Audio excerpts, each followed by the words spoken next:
I'm Joni Patrie, and welcome to my YouTube channel. Well, today I want to talk about gemstones. And this is a way that many Vedic astrologers give remedial measures that help, as they say, propitiate some of the problems that may be in a chart.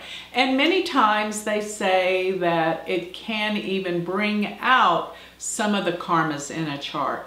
So depending on if the planet is a benefic or malefic, there's two different schools of thought. One, that Vedic astrologers will predict the worst planet so people can deal with their karma, get it, bring it to the surface, deal with it, pretty much try and get it over with, or to propitiate a planet that is a good planet but needs some help through wearing it. It will bring out what needs to be worked on, but in a positive light, based on if the planet rules a good house. And the good houses to look for are always going to be the triconal houses, which are 1, 5, and 9.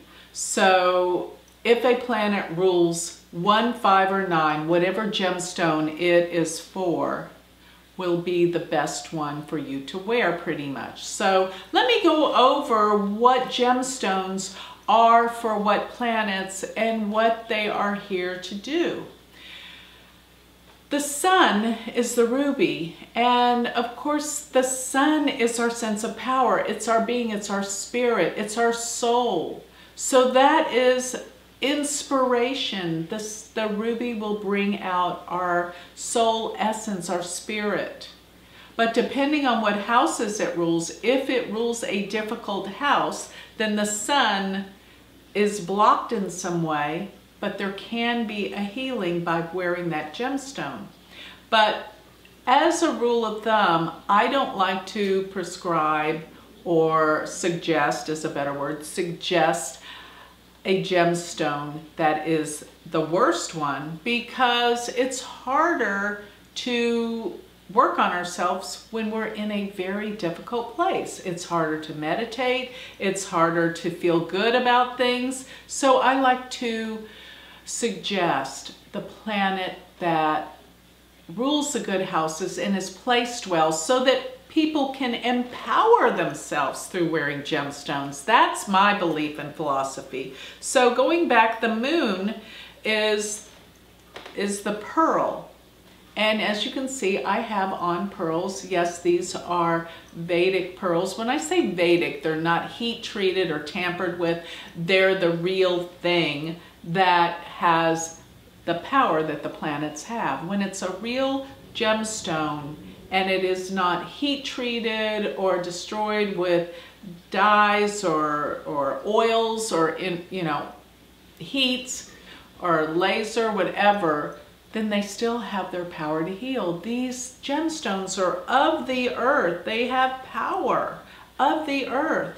And through the planets of our chart, we know wearing what gemstone will help what. So the pearl deals with emotions, feelings, the mind, consciousness.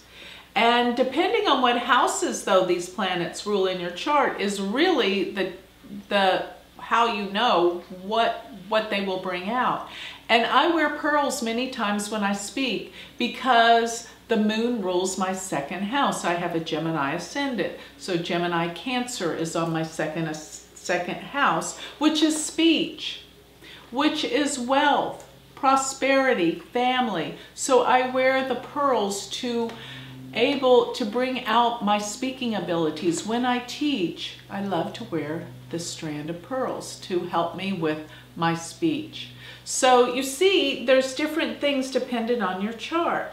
The next gemstone to talk about is Mars. Mars is red coral, which I have on this finger, and from Chandra Lagna. Yes, you can take in from the moon. Mars rules my 9th house, which is spirituality and truth. But red coral, in accordance to rulership of Mars, can give us strength, power, courage, ambition, and drive and energy. So each gemstone has something to deliver for you, but it really is specific to your individual chart. And basically, red coral would probably not be prescribed for someone with a Gemini ascendant because Mars rules my 6th and 11th houses from my birth ascendant. And that could bring obstacles, enemies, and problems because Mars is a difficult stone for Gemini ascendant. But there's other reasons why it could be not a bad planet, which we won't go into for somebody's chart, and mine included. So the next stone I want to talk about is Mercury. Mercury deals with communications, how we communicate, sales, how we think, how we process information, giving us clarity of thought. It also represents traveling. So wearing a green emerald.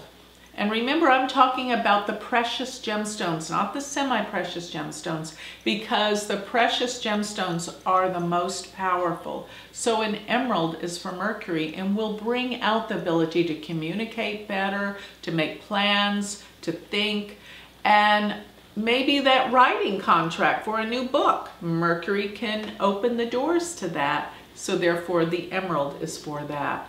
The next one I want to talk about is Venus, and Venus is the white stone, the diamond. And there's no coincidence that we give diamonds when we get married. Wedding rings have a diamond because Venus is the planet of love, romance, marriage. It's relative to the sign Libra, which rules the 7th house of marriage.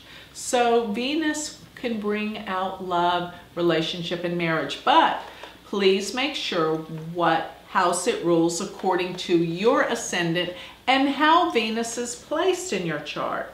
So if Venus is conjunct Rahu and it rules the 8th house and not a good house, such as with Libra ascendant, it rules the 1st, but it rules the 8th, it could still be okay because it does rule the 1st house. And many Vedic astrologers think to wear the gemstone that rules the ascendant, you can't go wrong because it empowers that individual. So Venus is love, therefore the diamond, white diamond, or even a white sapphire can empower Venus. Okay, so the next stone I want to talk about is Jupiter stone, which is a yellow sapphire. And a yellow sapphire will bring, that's probably the most sought after gemstone because it brings prosperity, wealth, expansion, growth, opportunities. This is Jupiter, but it is dependent on what houses Jupiter rules in your chart. So if you're a Taurus ascendant and Jupiter rules your 8th house and it's placed in a difficult house, you would not wear Jupiter's stone, because if you do, it's going to bring out those qualities, which could be death-inflicting problems. So you want to wear the yellow sapphire if Jupiter needs a little strengthening, but it rules the good houses. That's how I actually see it. So Saturn stone.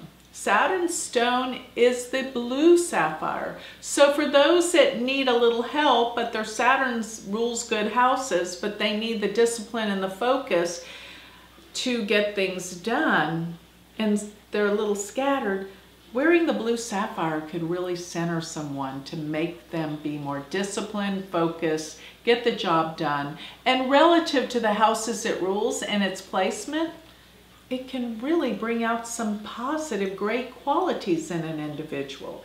So looking at all of these gemstones can bring a definite change in your life if you use the right stone and if you use a stone that is good quality in terms of retaining its powerful essence to heal. You know, there's a reason why all the kings and the queens wore gemstones. They knew the power of stones.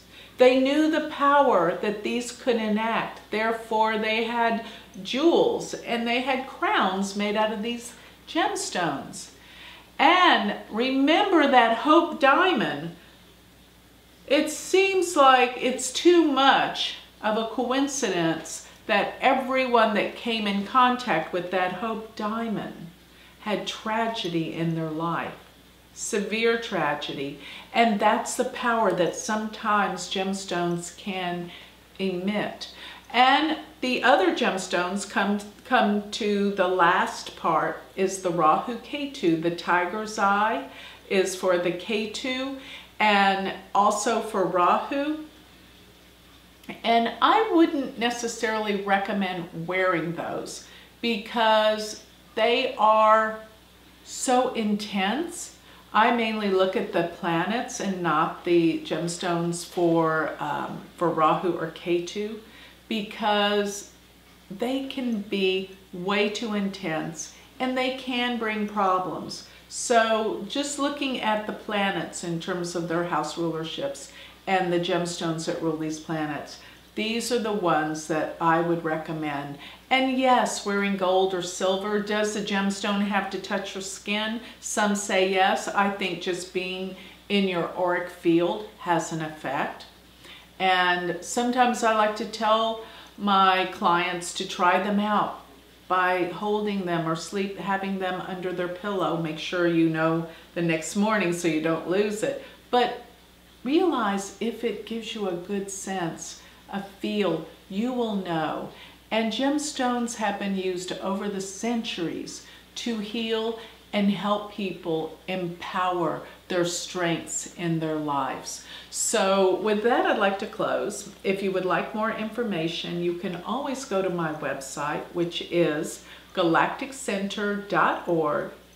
Or if you would like to learn Vedic astrology, you can go to my university website, which is universityofvedicastrology.com, and my magazine, which we will have more and more articles on gemstones in my magazine, which is astrologicmagazine.com.